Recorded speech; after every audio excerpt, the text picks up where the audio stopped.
On you, Phil.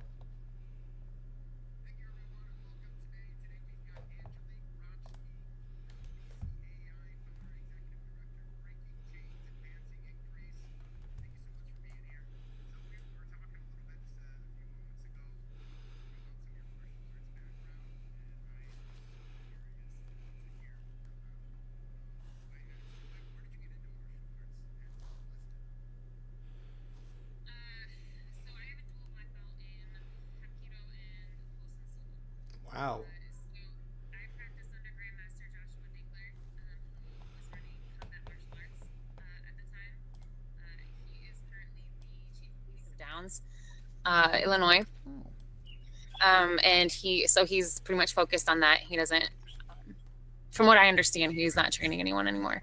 Not because of anything, just transitions and shifts. But he took over a space in downtown Bloomington that was Phuket's, and it was ran by a Korean couple. Korean? I don't want to misspeak, but I'm pretty sure they're Korean. Ken.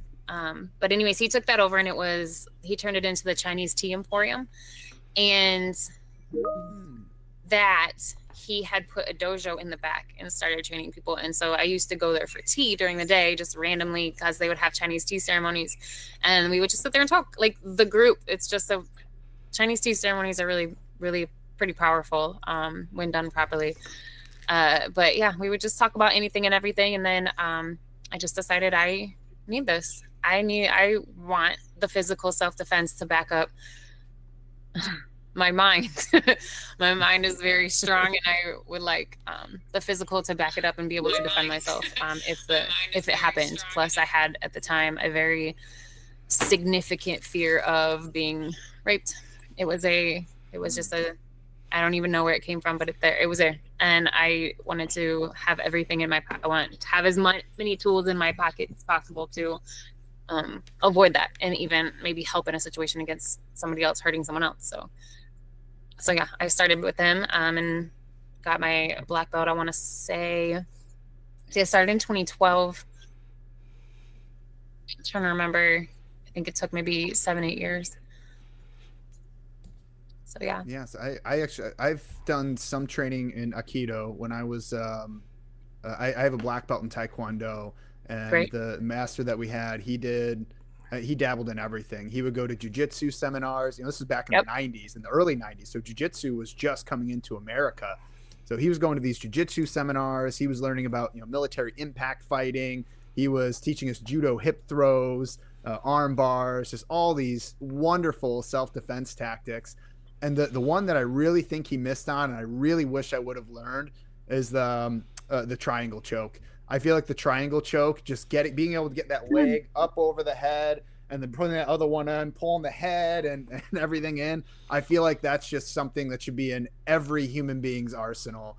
And for me, it would develop. I mean, it gave me a ton of confidence once I actually learned it. Because if you're on the ground and somebody's on top of you, I don't know that I've ever seen a better defense than the triangle choke. That's my opinion. But I'm so sorry, Angelique, but could you explain again how you first got into martial arts? I'm sorry for making you ask this question again.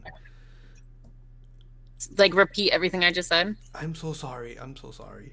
Uh, there's a technical error in the audio. I'm so sorry. Sure.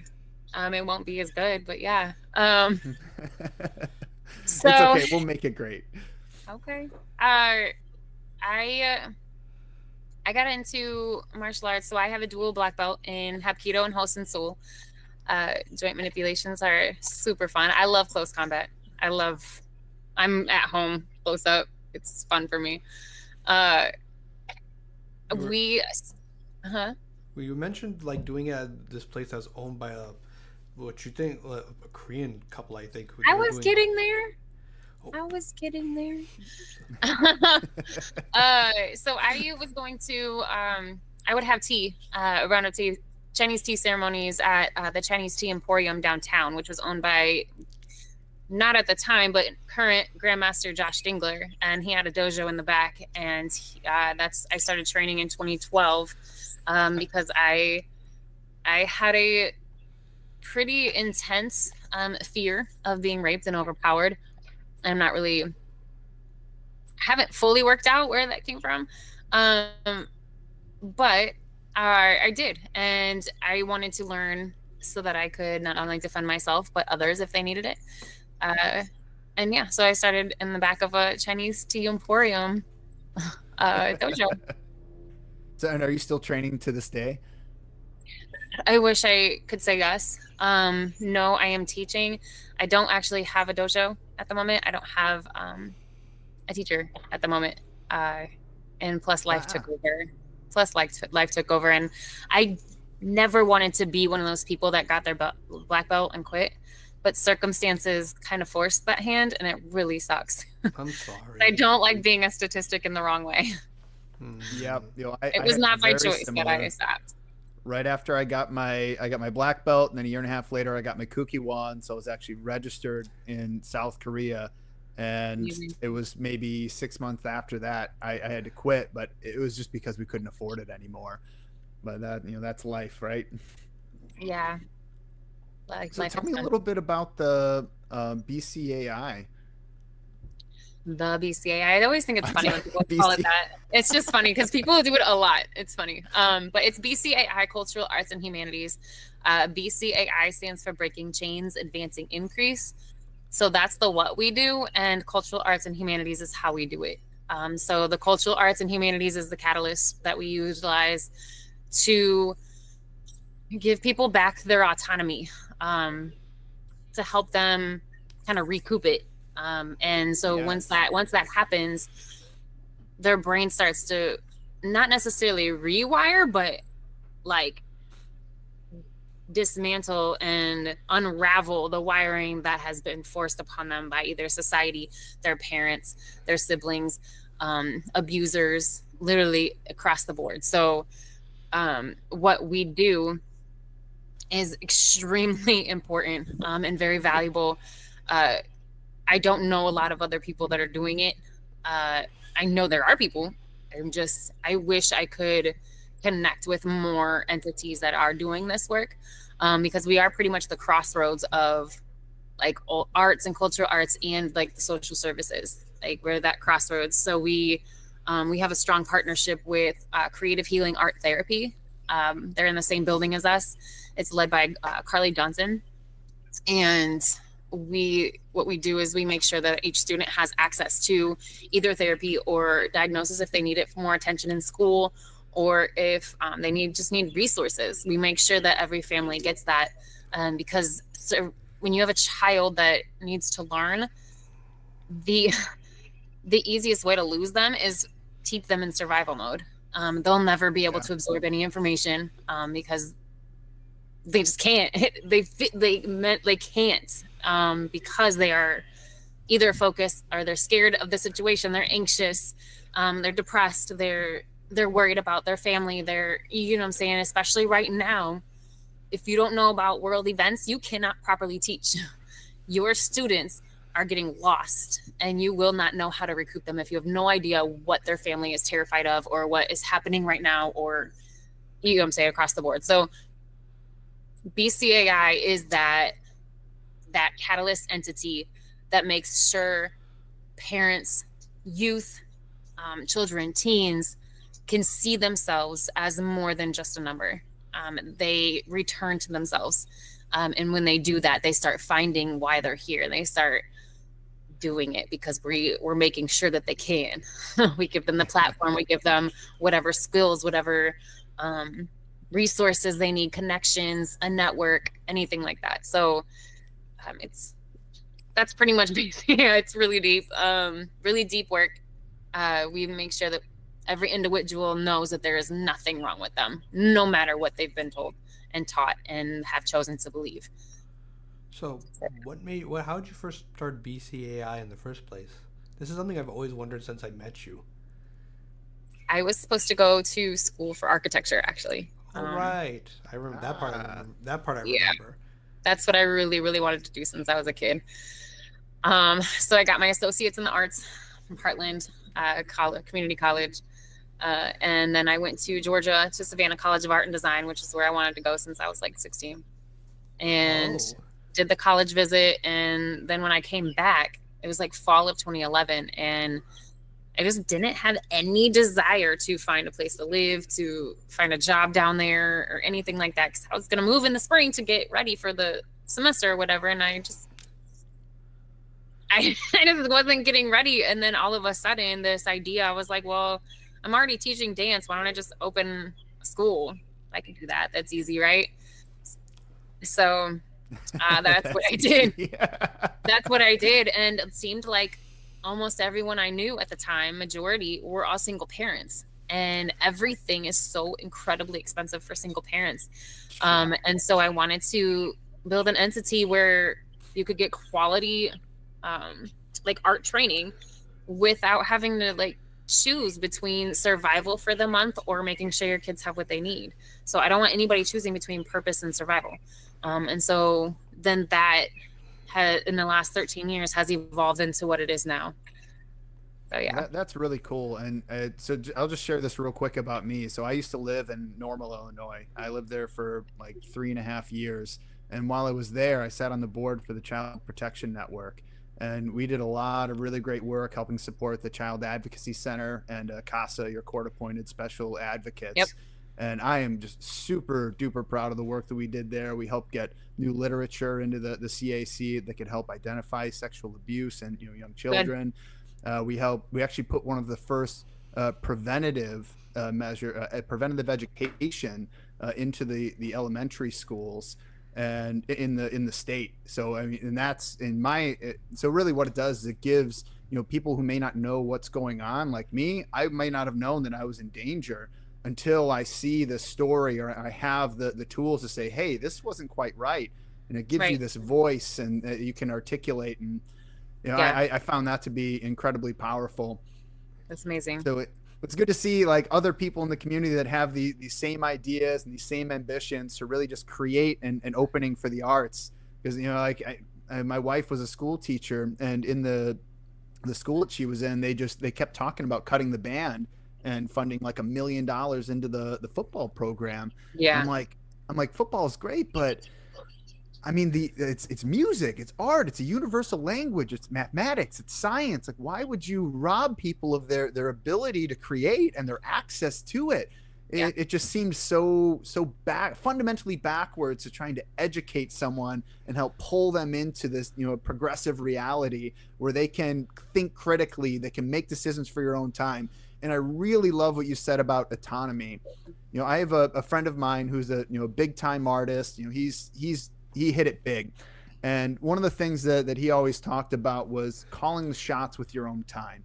Until you can call the shots with your own time, you're working for somebody else. Like you're not you're not quite there. And so that's something that I've been working for my personal life. Once I can call the shots for my own time, then I feel like I'm free to do all the wonderful things that are sitting inside my brain just in limbo. Absolutely. So one thing I feel like personally, and this is the creative arts and the martial arts are two halves of the same coin. I know that some people aren't going to agree with me on that, but here's the thing: they're both outlets for the human soul and basically how we express ourselves in sort of way. Like one interesting thing, I know that I'm speaking as a Hindu, and this may sound weird, but Ganesha, the god of wisdom, and Murugan, the god of war, are brothers. They both represent two halves of the human soul. Interesting. I mean, I found the very similar experience with martial arts. I kind of see it as it's really the ultimate chess match. Like you're putting yourself in in potentially harm's way, but if you have the appropriate defense, you're going to be fine. If you know what to do in an offensive measure, like it, I see it a little bit differently than I think other people see it. I was never. I mean, even when we were, doing Muay Thai, me and Anshuman together, I never really did a whole lot of sparring because I just kept getting hurt, kept getting knocked around, and it would take me out for weeks at a time. It was terrible. So that's why I really like things like Aikido, where it really gives you like the footwork. To me, it's kind of the in between of dance and martial arts, and that's not to take anything away from Aikido. And the value that it brings to people. But I think, Aikido in particular is a really, interesting one. Like you really have to think about the moves that you're doing.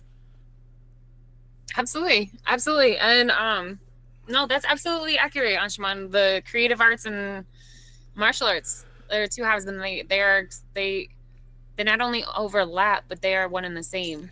Um, I in my dojo when I was coming up in my belts, I was usually the one that would come up with almost brand new moves that my instructors hadn't even seen, like different ways of doing the moves and finding Oh. ways to get into the moves and stuff. Because I don't know if it was my background as a dancer or whatever. So yes, like everything overlaps. And it's an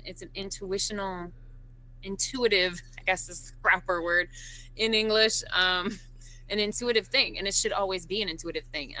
And when you're dancing and when you're choreographing, like it's an intuitive thing that you draw upon your observances and you draw upon your experience, expertise, but also your inner self. Like it's just automatically into your moves. So when you see me like dipping in to get into a lock or something like that, like it's just an automatic, like it's an automatic move. It's so amazing. I love Yeah. I love practicing martial arts with people. I love teaching them locks and then us going back and forth of trying like a million different ways to get into the lock and okay, well, what's next kind of thing. And That's the art of it. Like that's exactly, it. Like, it is that's an the art. It is absolutely an art, and that's why it's martial arts and not like something else. You know what I'm saying? Like martial sports. It could have been martial sport. You know what I'm saying? But no, it's martial Yeah. art. It is absolutely an art form. 'Cause- What was I gonna say? Take your time. No, I lost it. Go ahead. So Well, what- I just wanted to touch on the dance thing real quick because we did an interview with a professional boxer in Peoria named Anthony Holloway, and one of the things that he said was that influenced him the most as he was, getting his getting his athleticism was dance, and then stepping into the boxing ring helped him feel just so much more natural. He Yes. had this fluid movement Yes. to him. Which, Yes. by the way, Anshuman, I don't know if you saw the fight last night or Yes. 2 nights Oh, ago. I shared the footage. Yeah, he Tommy Hearnsed him. He sniped him with this right hand. It was beautiful, absolutely beautiful. So we had a big win for a Peoria boxer last night. So we just want to Nice. shout him out. Way to go, Anthony Holloway. Get that stuff. Nice, congrats. But I'm sorry, Anshuman, you had something that you wanted to bring in. So yeah, not only that, even Bloomington itself like has a good sized martial arts community. Besides the folks you mentioned, like there's one place called Kingdom City Boxing, I think. Let me just. Yep. I know. Yep. I don't know. I know somebody, an associate of mutual acquaintance of ours. Well, I haven't met him in person. Sonny? Yeah, Sonny. Sonny goes there, I think. Sonny Garcia. Yeah, Yep. Yes. Yeah, he goes there. Like I think somebody who's associated there his name is William Hosea Jr. So I don't. Yep. Oh, you know him? Like okay, so this is just you've never met this person, but his name. There's a former professional boxer from Peoria called Francis Sargent. He's William Hosea's cousin. So Interesting. So he actually trained Cedric in boxing. Like Francis actually fought against Mike Tyson and Muhammad Ali. He didn't win, of course, but Yep. he won the Golden Gloves actually. Francis So cool. is the man. Yeah. And like we were at a show last year during the summertime, and Francis was he was the ref in the show. Like I'd never seen a happier person in my life. He was in the ring, man. He was like this, just like ready to go. It was so cool. And I think he actually got a lifetime achievement award that night for his work in the community for helping to develop the youth. Brilliant. So it's so extraordinary. Like this is also another crazy story about the Bloomington community. Well, I've been actually trying. This is before I even started Fight Talks, so I think, but I've been trying to get someone connected with your BCAI. So there's a retired. Well, he's not retired anymore, but he's a former Muay Thai instructor from Thailand, named Dan Chai. He lives in Bloomington. So he drives all the way to Peoria Muay Thai in town to teach us. Like this guy used to train professionals outside of Thailand. He's an extraordinary individual. Barely speaks a lick of English though, but he will turn you into a champion. That's awesome. Yeah, I am not familiar. Because if you just throw something, around here in Central Illinois. I think maybe because of Caterpillar, but also because of business. But you could see all people from all over the world around here, like if you by just throwing a rock. Yeah, It's it's one of my extraordinary. So favorites. I love it. I've got a question for you, Angelique. What do you think martial arts, or what role do you think martial arts can play in youth development? So going to like a teenage, like that 12 to 18 year range, I feel like I mean, honestly, really even before that, because when you look at the studies from Yale and Harvard, they used to offer, and they might still do this, but they would offer free tuition if you were in particular areas that had been underserved. And they found that 99% of it went unused because there wasn't early enough intervention. They were trying to intervene at really at the college level when people are in high school, and the time to intervene was actually in like the third grade when kids are about 8 years old. So I just found that really interesting. And for me personally, martial arts kind of gave me this confidence that I could carry with me, that I felt like I could take care of myself, or at the very minimum de-escalate and get out of a situation that I maybe found to be uncomfortable, or maybe it was turning into something crazier. But I'm curious from your perspective how you think martial arts can play in that role. Okay, martial arts self-defense. I have watched numerous youth come through BCAI, and martial arts in particular. So if we don't even touch on the dance program, because we have a very strong dance program. We haven't had it in the last year, but our first 12, 13 years, we did have it. And it was so strong, and the amount of youth that were touched by that. But the martial arts program specifically,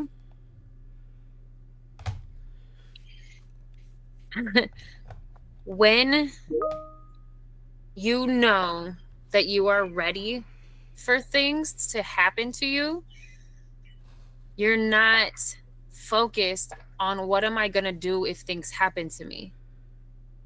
When you are not focused on what if things are going to happen to me, you have room to learn. You have room to connect. You see people differently. You see nature differently. You have room for it.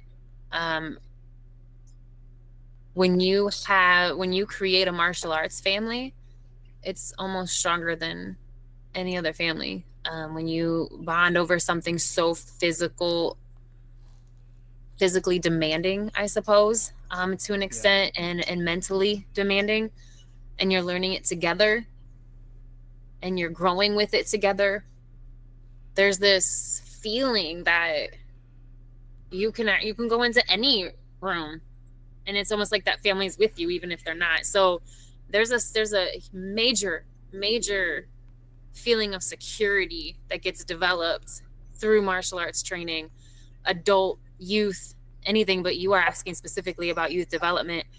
And when security is present, there's actual potential that's open for connection. And in those connections is where life actually is happening. That's where positive manifestation starts happening. That's when you start actually networking, maybe even.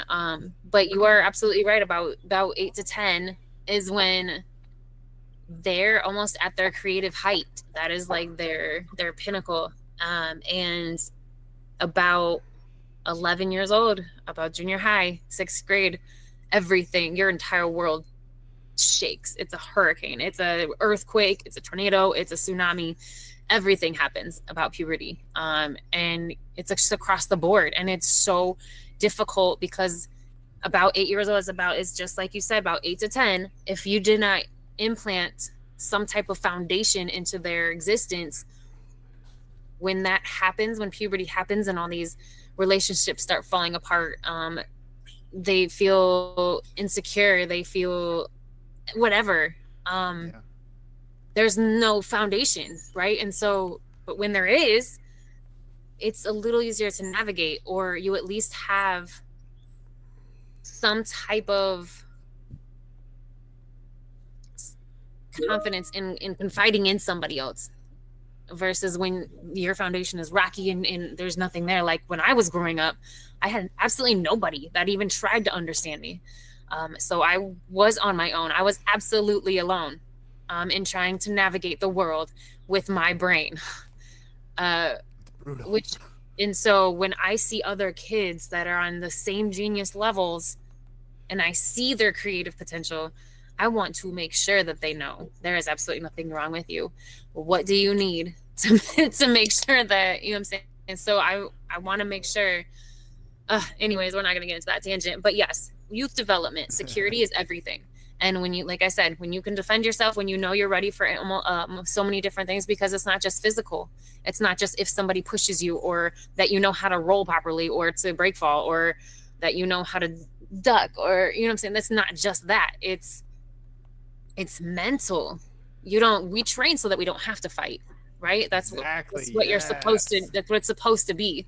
The real fight is in the training. It's not supposed to be, you know what I'm saying? But it's there if you need it. But it's so that you don't have to fight. And it's not just physical fighting. So when youth have that, for example, this last session, we have youth in our program about 5 to 12. No, he's 12 or 13 now. Anyways, we had them plant their own seed. And so they have their own plant that when we do no meditation before class now, they have their plant in their hands.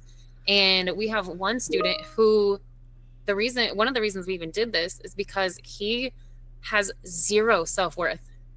Zero. He's a younger brother to an older brother, and he has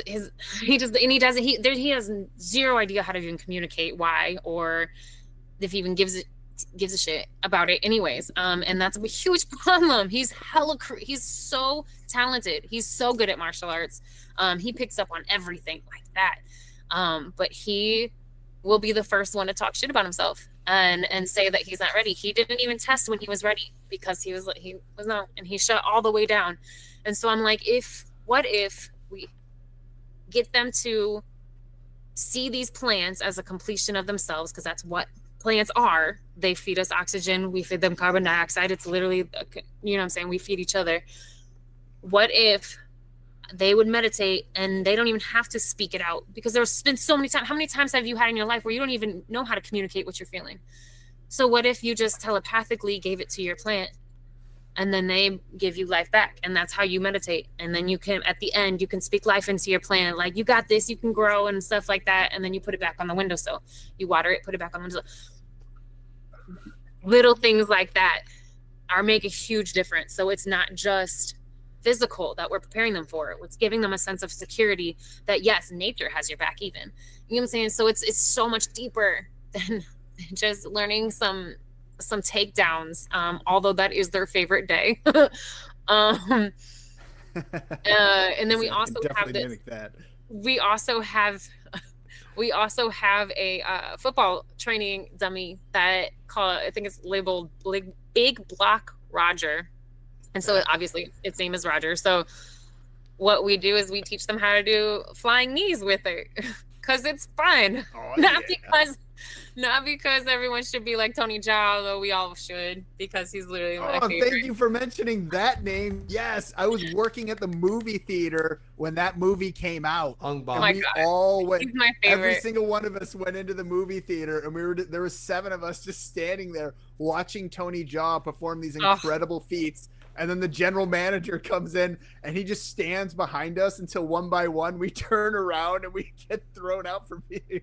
We all lost our breaks that day. It was terrible. But it was totally worth it. It's so spiritually delicious to watch. Oh my God, Tony Jaa's everything. Crazy. So I want to touch on something that you said. It's like the martial arts family. I resonated a whole lot with that language. You know, because I mean, when I was in Taekwondo, I don't know that I really felt that sense of family, but I never also really felt that strong sense of insecurity. But I never really needed to lean into it. But I did find in my later years in life, as I was growing up, after being 14 or whatever, that, having that type of family and the security that it provided was profound. Like, to know that there was, and I'll give just a quick example. I was training at a Muay Thai gym. I won't say which one. And one of the guys there he beat me up a little bit. Nothing too crazy, but I went back like 2 weeks later, and there was a guy who comes in and he coaches every now and again. He's like, yeah, I heard about, somebody was giving you some grief a couple weeks ago. And I was like, I just couldn't believe that they did what they did to you. So I sparred with them. And when they started getting a little too heavy with me, he teep kicked him into the dressing room and just put him through a door, put him right on his ass. I'm like, Wow. But it was really powerful for me that, like, somebody, especially a coach, not only did he recognize that what happened in the gym was wrong, he went and took corrective action in his own unique way. I don't know that it was the best way to do it, but I still felt such a strong appreciation that even one person in this world would stand up for me when something went down like that. And it made me feel like $1,000,000. Like if I got into it and somebody just, dropped me out in the world, that somebody would care enough to help protect me if they were there. Right. Exactly. Absolutely. And my grandmaster, I had PTSD episodes, that like throughout my martial arts journey. But my very first one started on the mats. It was when we were learning, it was at the very beginning, white belt. And we were learning like backwards break falls, like the back break falls and being pushed. Yeah, I love those. And yeah, except I didn't realize that I had severe trauma from an episode where an ex-boyfriend got violent with me and pushed me, and I ended up hurting a hip. And so I didn't even realize that that's what it was, but I started crying and I couldn't control it. Like I always have been able to.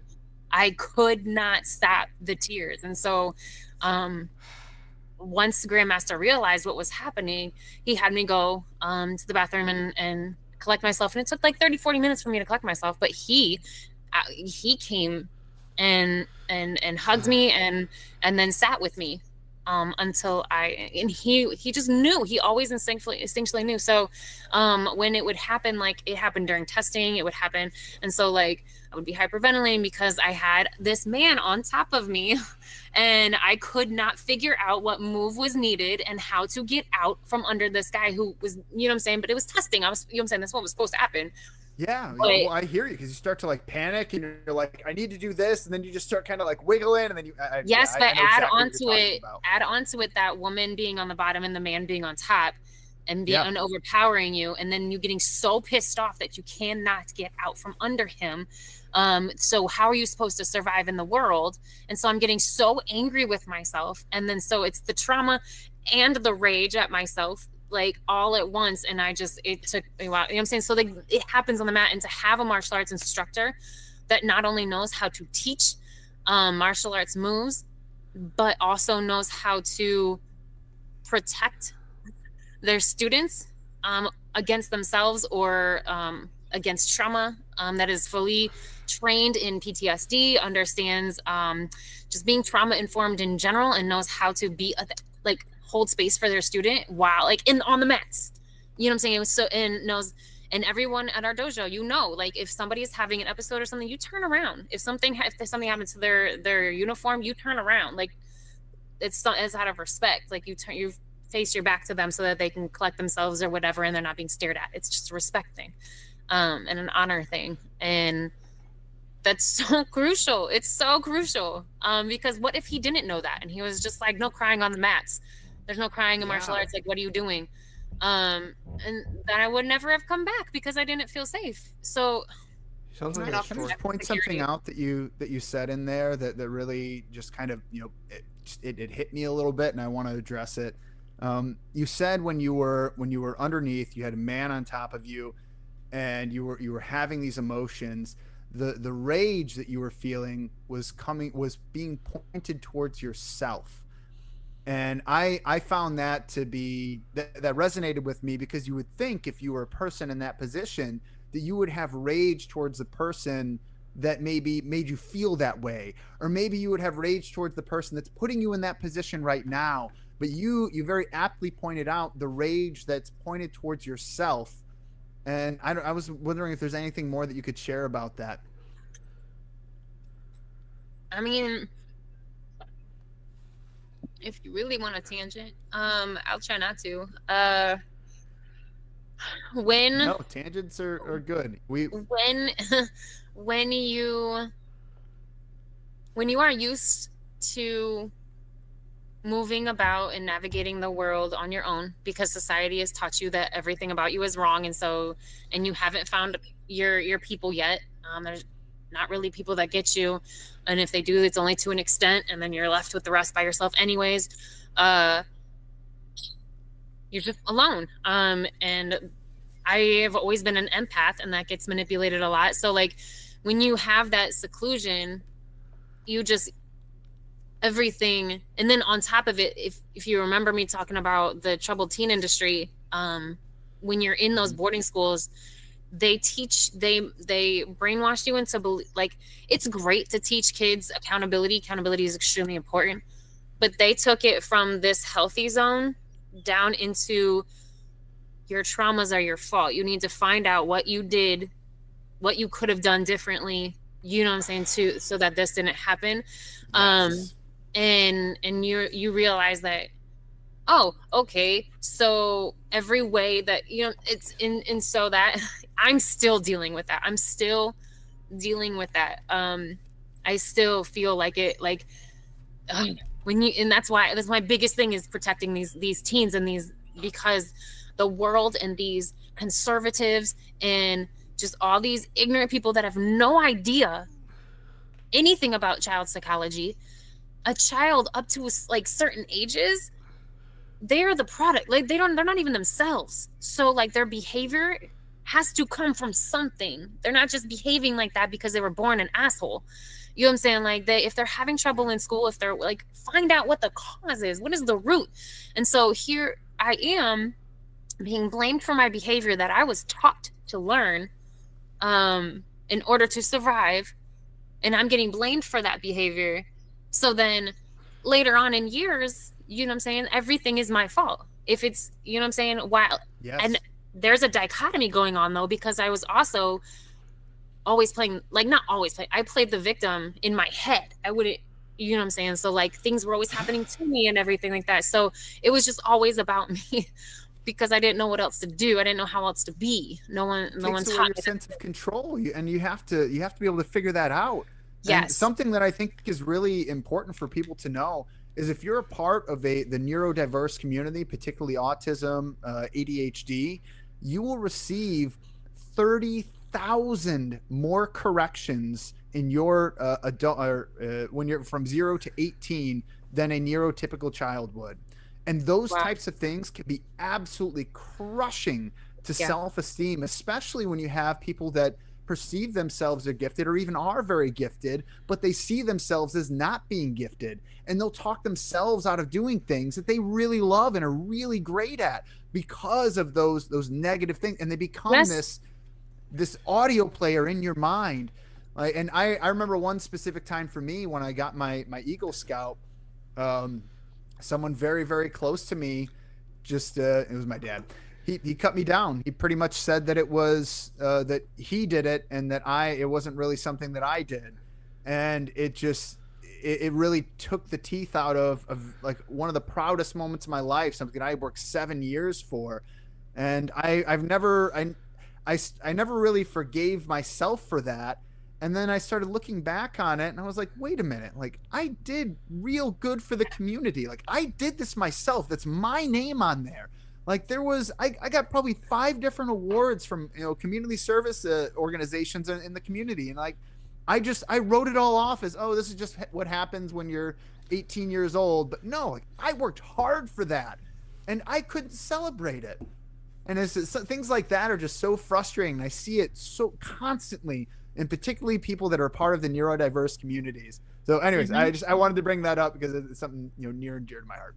One thing I have. Something- Oh, sorry. One thing I've learned with training with former martial artists, whether it was in karate at River City, to basically this one ex Olympic athlete, kickboxer, and at Peoria Muay Thai that working with people with martial arts, like going with those, teaching those who are less skilled than you are, and engaging with those stronger and more knowledgeable than you are, changes you. Like you realize you both, that strength is something you give and you receive. Nice. Strength is something you give and receive. Yep. Like another example. Yeah, absolutely. Like another example, again, I'm shouting out to Cedric that would Francis help was a very pivotal person in his life who taught him discipline and strength. Again, shout out to both of them. Nice. So, Well, there's something else I wanted to ask you about. It was, oh, I guess we touched on a little bit. I wanted to talk a little bit about the troubled teen industry and what that experience was like for you. And I guess you really touched on some of that. And I know you're over in central Illinois or in Bloomington area. Are there any other like martial arts places that you've been checking out? Because I know that they used to have what was it, the Combat Academy? No, it wasn't Combat Academy. There was something that was over there for forever, and then they went away, and I couldn't find any MMA gyms over there or boxing gyms or anything anymore. I wish I had the knowledge base to answer that question. I have been so deep into running BCAI.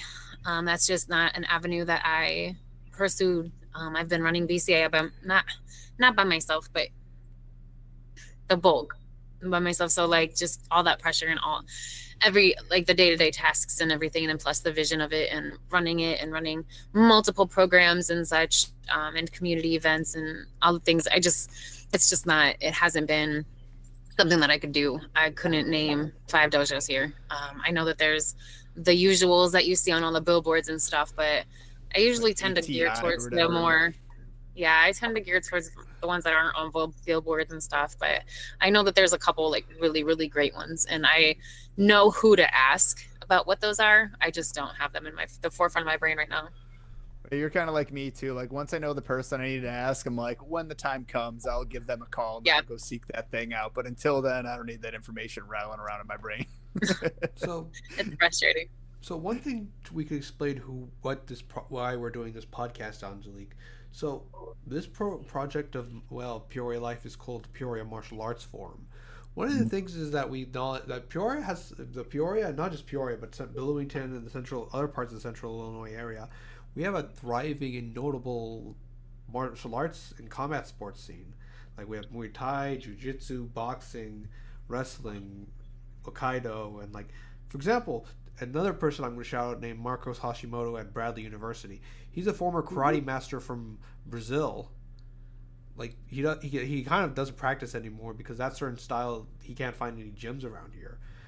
Yet there are no boxing bouts here. There are no matches here or tournaments here for the most part. Even though we do produce professional level athletes. Like for example, Anthony Holloway, he has to go outside of Illinois to get his matches. His last one was in L.A. Yep. Well, like, and when Anshuman, when we were training together, there was a guy named Nate. What was his last name again? Gaston. That's right, dude. He was just a specimen, just an absolute monster. And like he was working with Coach Blackerby, who in his own right he's an incredible coach. You know, I've only gotten to train with him a handful of times when he would come and do pad work. But every single time I would get, a small session with him, I'd walk away, a better fighter and just a better individual for being around him. And it was these experiences of like meeting these just incredible talents, just walking into a gym for the first time. And then we would get these, like Kenny Robertson, he was a, former UFC fighter. Dan Hornbuckle used to fight in Bellator, like all these ex-professional and current professional fighters showing up at the gym. And then you get to see exactly how they train, and everybody gets better because of it. And it was this really cool microcosm of MMA, Muay Thai, boxing, all of it happening in this small gym. And we're like, man, like how, like, number one, this is happening and it's phenomenal, but like, why don't people know about this? I feel like if people knew about this, they would come and just in droves and support. So then we wanted to put something together where we could start platforming these martial artists and let Yeah. the community know, the locals know, like, hey, we have some of the best Muay Thai practitioners in the world. We have the Anthony Holloway was ranked just above Jake Paul on the professional boards. Like, we have some of the best boxers in the world. We have some of the best programs in the world. Robert Bell running KOK Boxing. He's got some champions under him. Robert Bryan at the Combat Academy. Like, these guys are just incredible, and they're injecting themselves into the community. They're putting everything they have into these athletes, and we wanted to do what we could to put everything we had for them in social media and podcast. That's brilliant. I mean, I do have a significant vision down here in Bloomington for a community campus. It's $100 million project, but one of the buildings will have a 2,000 square foot like professional dojo that we could bring in competitions and such to make sure that they have a space, right? Because Grandmaster was doing Tuma camps. I don't know if you ever heard of Tuma, the United Martial Arts Association, and he would do Tuma camps, which is like, and he would do a regional one, but then they would also have an East Coast one. And so the regional one, they would have used to have it Heartland.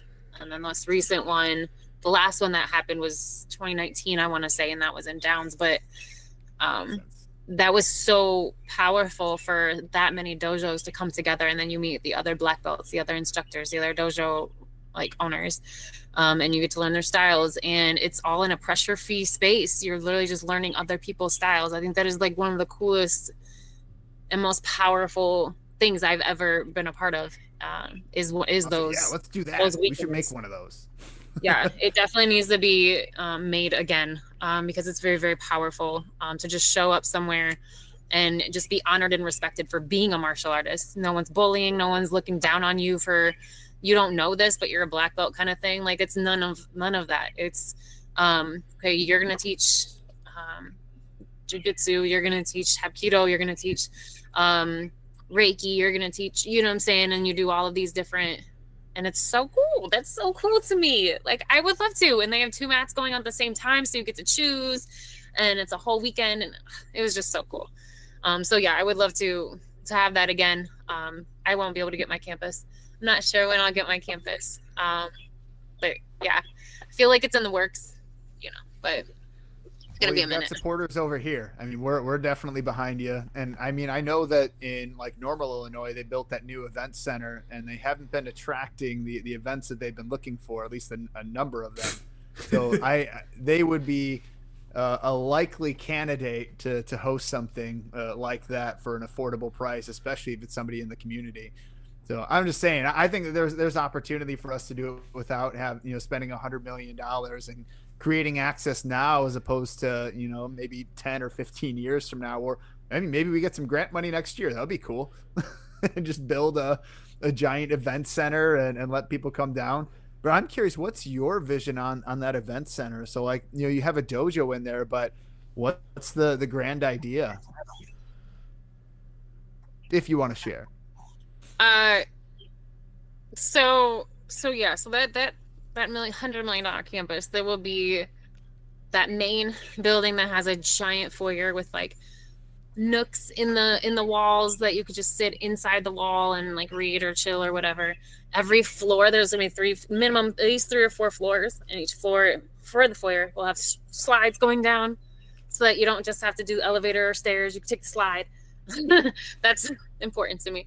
But no, that will be event spaces. The second floor is the dojo, the professional dojo space, plus all the BCAI. No, the dojo's on the 3rd floor. And then there's also going to be 24-hour childcare, which is so mandatory, and we don't really have anything reliable like that. The other building would be a holistic wellness center. Then there will be, the 3rd building is a team club. So not necessarily like a boys and girls club. It's actually like the 1st floor is like a legit nightclub for teens. So it'll have a stage and an open floor and like a bar for like smoothies and like juices and stuff, energy drinks maybe, and then there'll be retail spaces. The second floor will be rec spaces. The rooftop or the third floor would be for like learning and like businesses and like starting businesses and stuff. And then one of the retail spaces would be for that accelerator and incubator services. So you could try out your products in this one store, and so everyone in the town could come to this one store and see, and you can test out your branding and all that fun stuff. The rooftop would be AstroTurf, but that teen club is ran by teens. So 60% of the workforce for that building would be teens, and they would be at the planning table. They would plan all, like they would help decide all the operations. They would be part of the security team. They would be part of management and janitorial and event planning and all that stuff, and they'd be part of all of it. And I then really like that aspect of it. yeah, and then we'd have like this bomb ass like green, not color green, but yes, color green, but like green as in like healthy for the planet parking deck. So the parking deck would be like however big, and then there would be like 4 floors of affordable housing, and then the other quarter would be for like Habitat for Humanity to do duplexes or whatever. Like we just want to make sure that we have this community campus that meets 90 to 95% of the community needs. And so it's also right making revenue, and people that come for like seminars and performances and events and all this stuff would be spending money around. So it's gonna make the town like millions of dollars. So it's a pretty genius thing. I don't usually like to talk about it, so I probably shouldn't have actually talked about it on this podcast, but whatever. I'm really excited about it. It's a really big opportunity. And let's see here. I yeah, so appreciate that's like you the sharing big your biggest dream like that. That's really cool. and see, that's just it. Is like I even recently had this thought, like, well, I was listening to somebody on YouTube, and even they were saying like this big dream that you have, that's not even the biggest thing that you're meant to do here. You know what I'm saying? And this is it's $100 million project. And so I'm thinking like that's like it. But I also have ideas for like global cultural exchanges as well. So Yeah, like I there's have kind of a cool big story stuff. to store, or the story to share. So like, I had and it goes into that main thing. Like I was working in renewable energy, and really pushing things forward there, and I had a wonderful time doing it. But one of the individuals that I was working with was from South Africa and knew some how you say people that were high up in the government. It was some foreign. It was a minister of energy and housing, and they were trying to work with them to figure out some of the power crisis they have, because currently they're on a load sharing. They only have about 60% of the power that they need to supply for the power grid right now.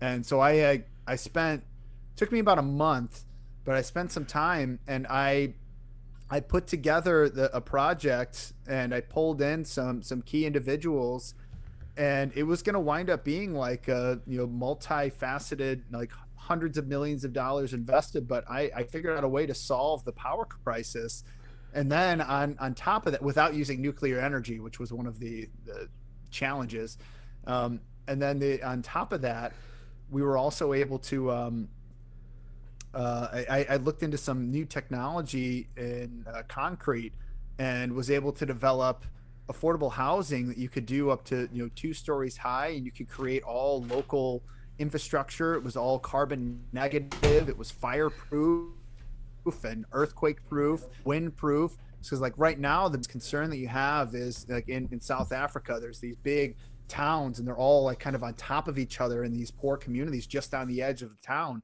And if a fire starts, it burns down everything. Like, Yeah. I mean, hundreds of people will die and thousands will lose their homes. So I came up with this idea, and like just as we were like talking to this guy to get everything implemented, we got a phone call from somebody else, one of the other ministers that knew about us, and was like, "Don't take money from this guy. He's about to go down really hard." And Wow. it turned out he was running groups that were going into like farm areas and just killing people and taking their land. So he was running these murder groups, Oh my and God. he knew that somebody was coming for him. So he was essentially using us to send money overseas, so Yeah. he would have money when he left the country. Oh my God. Yeah, it was crazy. So but the beginning of it was like, I mean, I got to work on this profound thought experiment of how to solve, not only an energy crisis, but also a housing crisis. And then I think back to that. There was a guy in Bloomington who was like, I've got, 40 acres of land here, 150 tiny homes, so we can just eradicate homelessness from Bloomington. And I just, and that was back in I feel like I 2022. know that I'm not same sure where the person. project's at today. You remember his name? It was just such a, I don't, I read it in an article and I was like, man, I'd it have was to just awe-inspiring. I know who you're talking about. Yeah, it was brilliant. And like, even if he doesn't accomplish like what he set out to accomplish, he planted the seed in my mind to help, other people to be able to put together a solution that would help everybody in the community. And so I'm so grateful that he not only put his money where his mouth was and stepped in to fill the gap where so many other organizations have failed, but he was willing to, I'm sorry, beyond that, but he planted that seed in my mind that, this is something that I can do too. I can help support in my own unique way with, hempcrete and 3D printers. So I want to ask you a question, Angelique. So Yes. how do you build trust with students who have experienced trauma or instability? Phenomenal question. I really love that question. Because it is important. And if I'm gonna tell instructors, educators, administrators that they need to be trauma informed, it's helpful to give insight into that. That's true. So what I do for students, for example, one example, we had a pretty amazing young boy who, African American, autistic in the most beautiful ways, super loving, loved to sing, also hadn't had a lot of practice with being in a classroom setting, in the sense of knowing, like, you are distracting other people and we can't get anything done.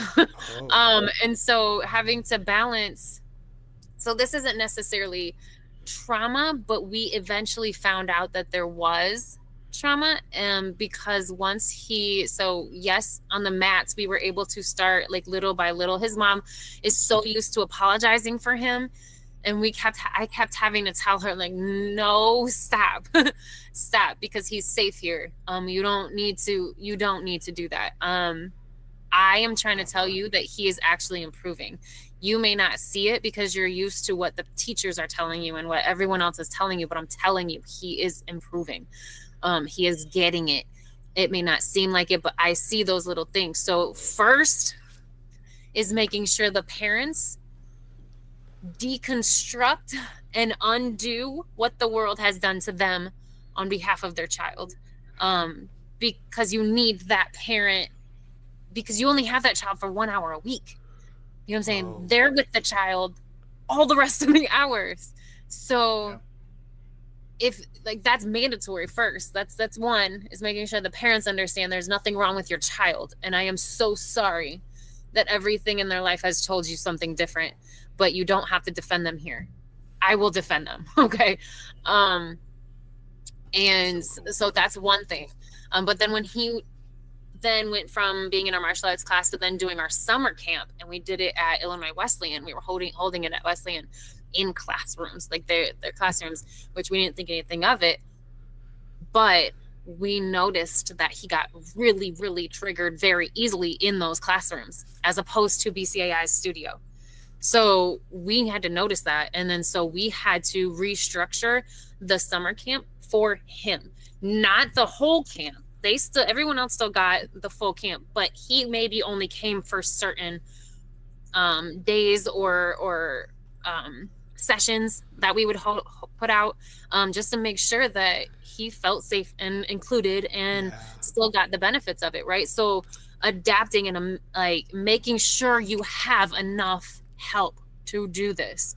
So if it's just you at your dojo and you have 12 students, you won't be able to take on a neurodivergent child. You won't be able to take on a severely ADHD child. You won't be able to, it's not going to be fair to the other students, and it's definitely not going to be fair to you or that student.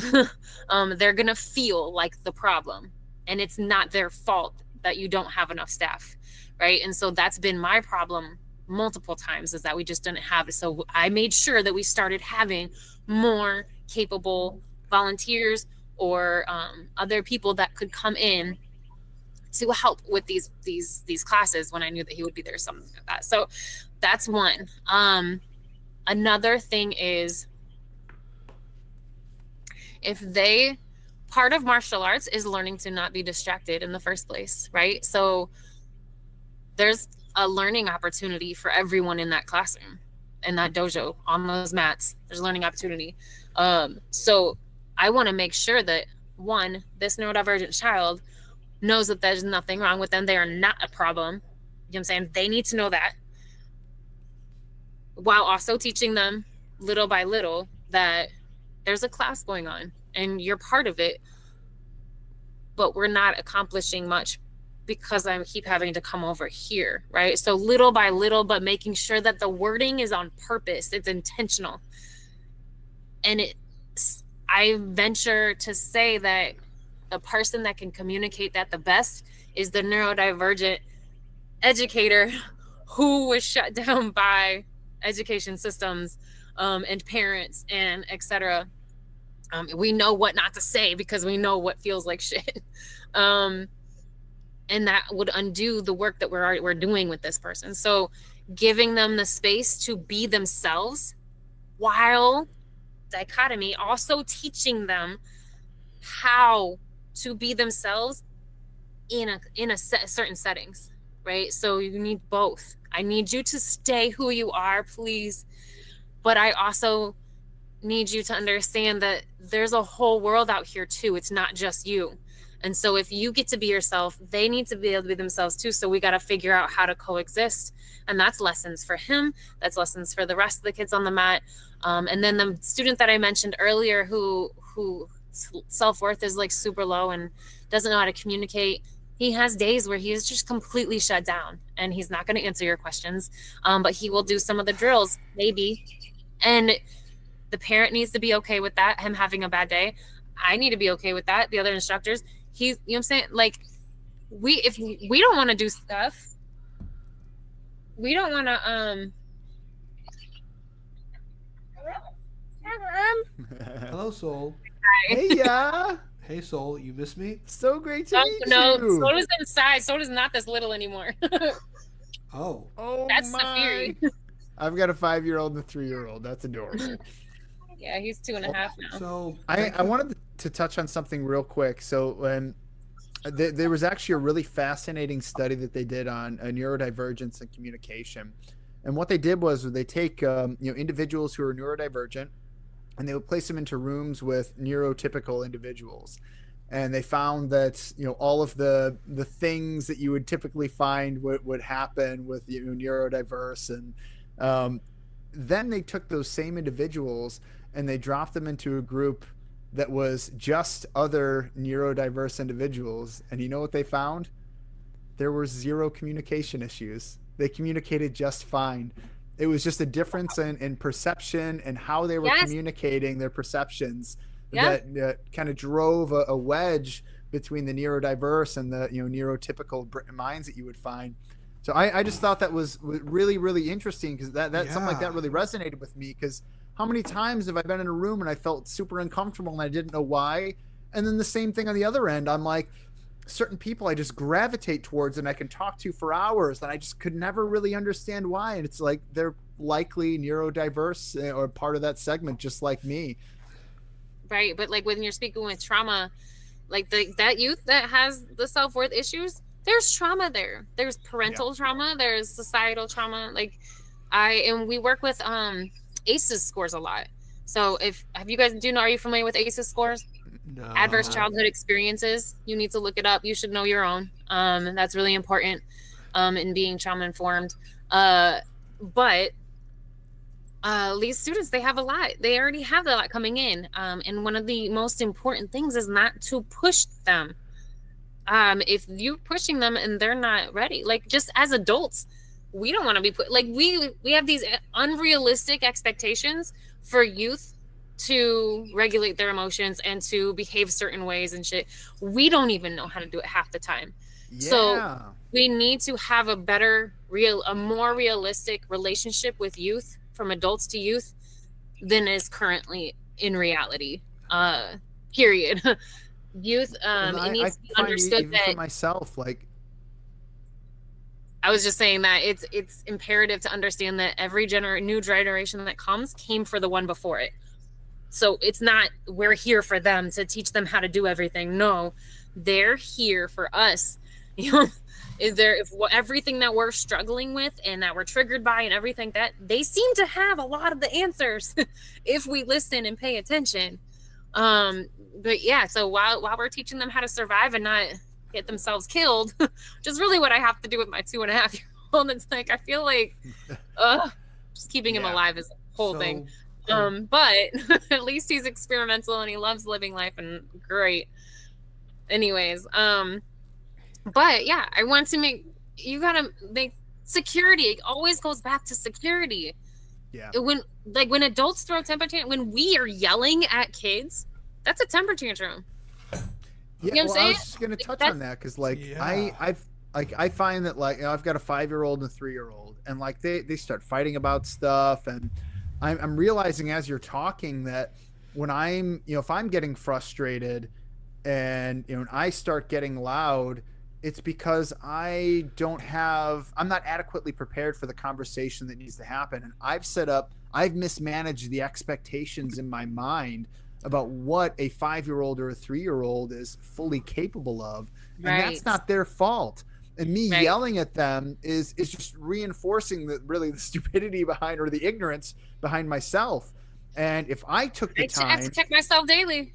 Exactly. If I take the time and I check myself, and I learn something new every single day, that I can be better for my children. And it helps me to not yell as much. I'll be totally frank on this. It was probably 5 or 6 months ago.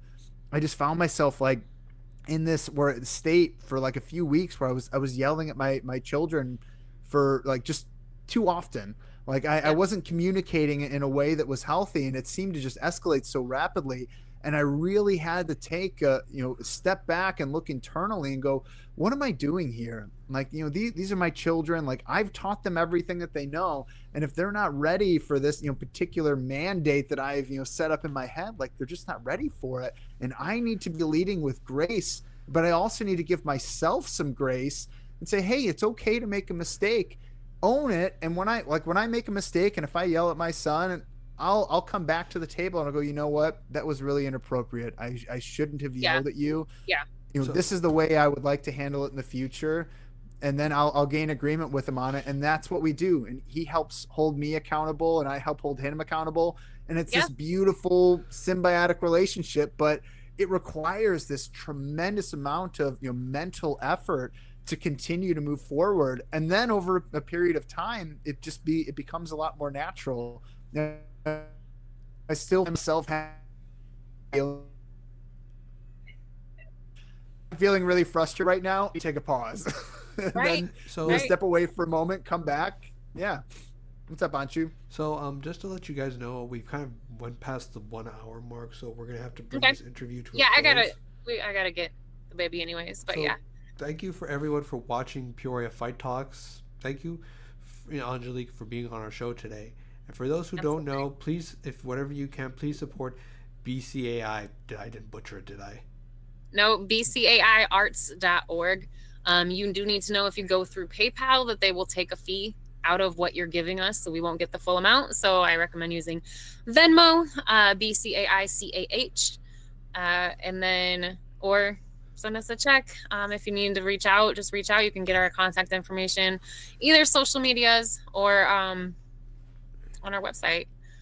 But yeah, that's appreciate wonderful. it. Thank you so much. BCAI, these are the young sung heroes of Bloomington Normal. We need to support these people. Do it with your mouths, your checkbooks. Show up to these events. Put your weight behind them. Help these youth. These are the boots on the ground that are helping to shape the future of our country right now. So thank you so much for being here, Angelique. It was an absolute pleasure being with you. This is Fight Talks with Peoria Martial Arts, Peoria Martial Arts Forum, and PeoriaLife.com. Thank you, everybody.